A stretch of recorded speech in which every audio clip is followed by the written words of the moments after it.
Hello book lovers, welcome to Uncommon Reader. My name is Daniela. Today I'm here for a very relaxed book chat, but before I begin, I wanted to take a moment to thank you for stopping by on this channel. And thank you if you are a subscriber. It really means a lot to me. So just want to say that I appreciate the time you spend with me, and I hope I can keep you a good company.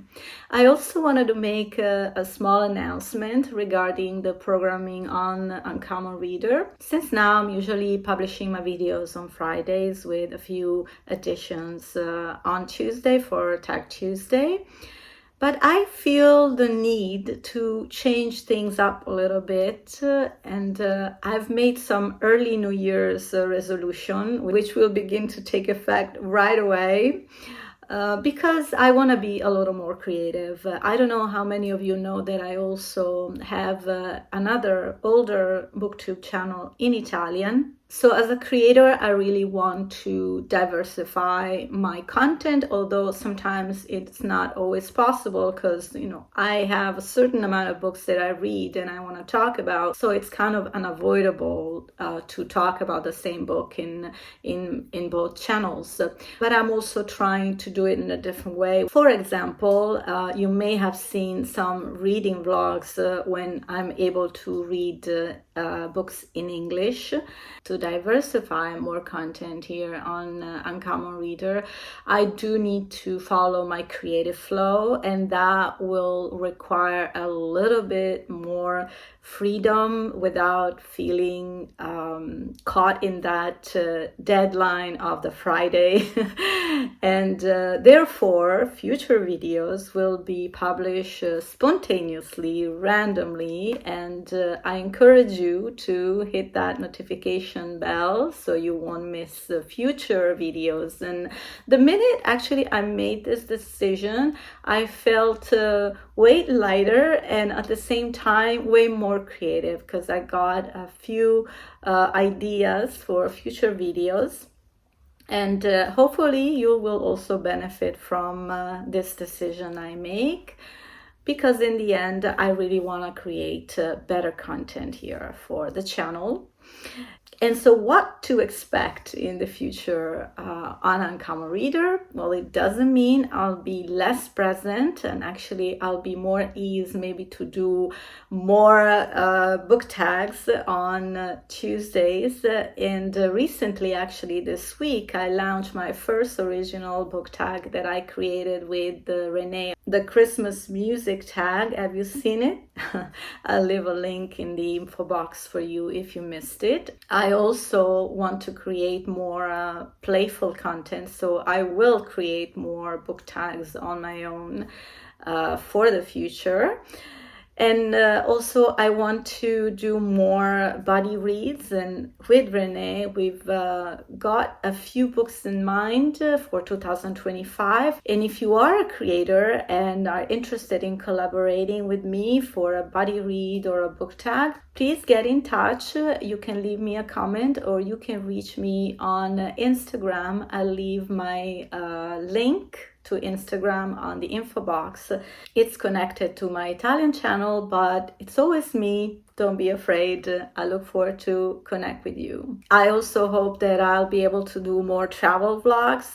This year I took you to California, I took you to North Carolina. I was hoping to do another trip to California in the fall, but unfortunately I couldn't make it. And hopefully between January and February I should be back in California, and I'll take you with me, of course. I love to share a little bit of my travels with you. So shall we talk books now? Okay, let's dive into my latest reads. October has been a very generous month. I read 9 books. 3 of them were Italian and new releases, so no luck in talking about them because they have not been released in English yet. I've also read another book, not from an Italian author, but from Romain Gary. But it was a short stories, and it was okay. Not translated in English, that one as well. I did talk about 3 reads I did in October already in my channel. If you remember my Wicked Minds video discussing Bonjour Tristesse by François Ségan and The Adversary by Emmanuel Carrère. And also I talked about Azar Nafizi, Read Dangerously, with a dedicated video. And we'll go back to her because one of the books she mentions in this essay, very good essay, I actually read in November. I also read Kitchen by Banana Yoshimoto. This was a reread, by the way, and I have a big collection of Banana Yoshimoto. And throughout the years, I've been keep buying Banana Yoshimoto books, so I've got quite a collection here at home. But at one point, I stopped reading them, although I kept buying them. So I don't remember at one point I stopped reading her books. I decided to reread all of them. Even if I have vague memories of some of them. But in fact, this book was my first reread. It's her first book, her debut novel. And I didn't remember a thing about this book. Actually, the memories I had were all wrong. So it was, in fact, like a first read to me. I want to dedicate a whole video on some of these books because I don't want to wait to read them all because it might take a few years. I'm not focusing on reading every month something by Banana Yoshimoto, but whenever I feel like it, and I'm going to keep reading them, but maybe after I've read 4 or 5 of them, I want to do a video dedicated to Banana Yoshimoto because I want to share really how impactful her writing is. At least for me, I really feel like I'm in Japan with her. And actually reading Banana Yoshimoto made me really dream of visiting Japan and the places she describes and talks about in her books. Let's move to November, and among the reads that I can talk about, meaning not in Italian, I have to share this book, which is going to be another protagonist of a future video here on Uncommon Reader, and perhaps next video dedicated to my beloved Jack London. Hello. I want to talk about John Barleycorn. Figure that I have found this precious edition. Now let me put my glasses on. I'm going to tell you what year was this printed in. I found this book at a pop-up charity shop in Venice. Can you believe it? So let me see. So this was from 2008. It's not that old, but it kind of looks kind of, rugged, just like Jack London. So I want to do a dedicated video on this book because I also want to show you the used books I bought last year in Berkeley, California. And I found this precious book from him from 1928. Can you believe it? The Adventures of the Snark, which was his boat he built. And there are plenty of pictures here. And then I have this pictorial biography, which we're going to go through because it's filled with photos and interesting articles. And it has a foreword by Irving Stone, who also wrote a very interesting biography on him. But enough, this is going to be a future video. But I want to end this video talking about Ray Bradbury, Fahrenheit 451, which I was inspired to read because Azar Nafizi mentions this book in her essay, Read Dangerously, which I discussed earlier on the channel. In her essay, she speaks about books that are banned, but also about totalitarian regimes. So I find that her essays have sort of like a narrative twist to it that makes you really engaged, involved in the story.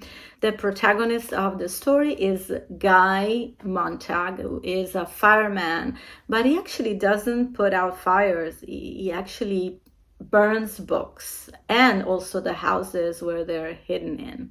Probably it's the only kick that he gets in his life, because his marriage is quite bland, dull, because his wife, like any other wife in this dystopian book, lives in the house being a housewife and is hypnotized by the 3-wall panel TVs and dreaming of a fourth one, and is completely bombarded by nonsense TV, meaningless TV without any content. One day, Guy meets a neighbor, this sort of eccentric young lady, Clarice, who, despite being born during the totalitarian regime they're under, she actually ponders on their ways and begins to ask deep questions like, are you happy?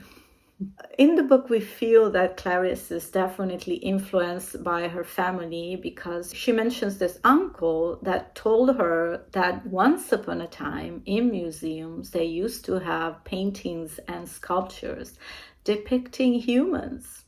So after a couple of conversations with Clarice, Montag starts to question everything he has ever known. And I'm not going to spoil any more of this book, which I think is worth a read. Although it was written in 1953, I feel it's still current in some parts of the world, unfortunately. So we are done with today's book chat. I hope you enjoyed. And if you have any suggestions on what you'd like to see here on this channel, please let me know in the comments. It's always lovely to chat with you. Thanks again for watching. I promise to see you soon. In the meantime, happy reading and ciao.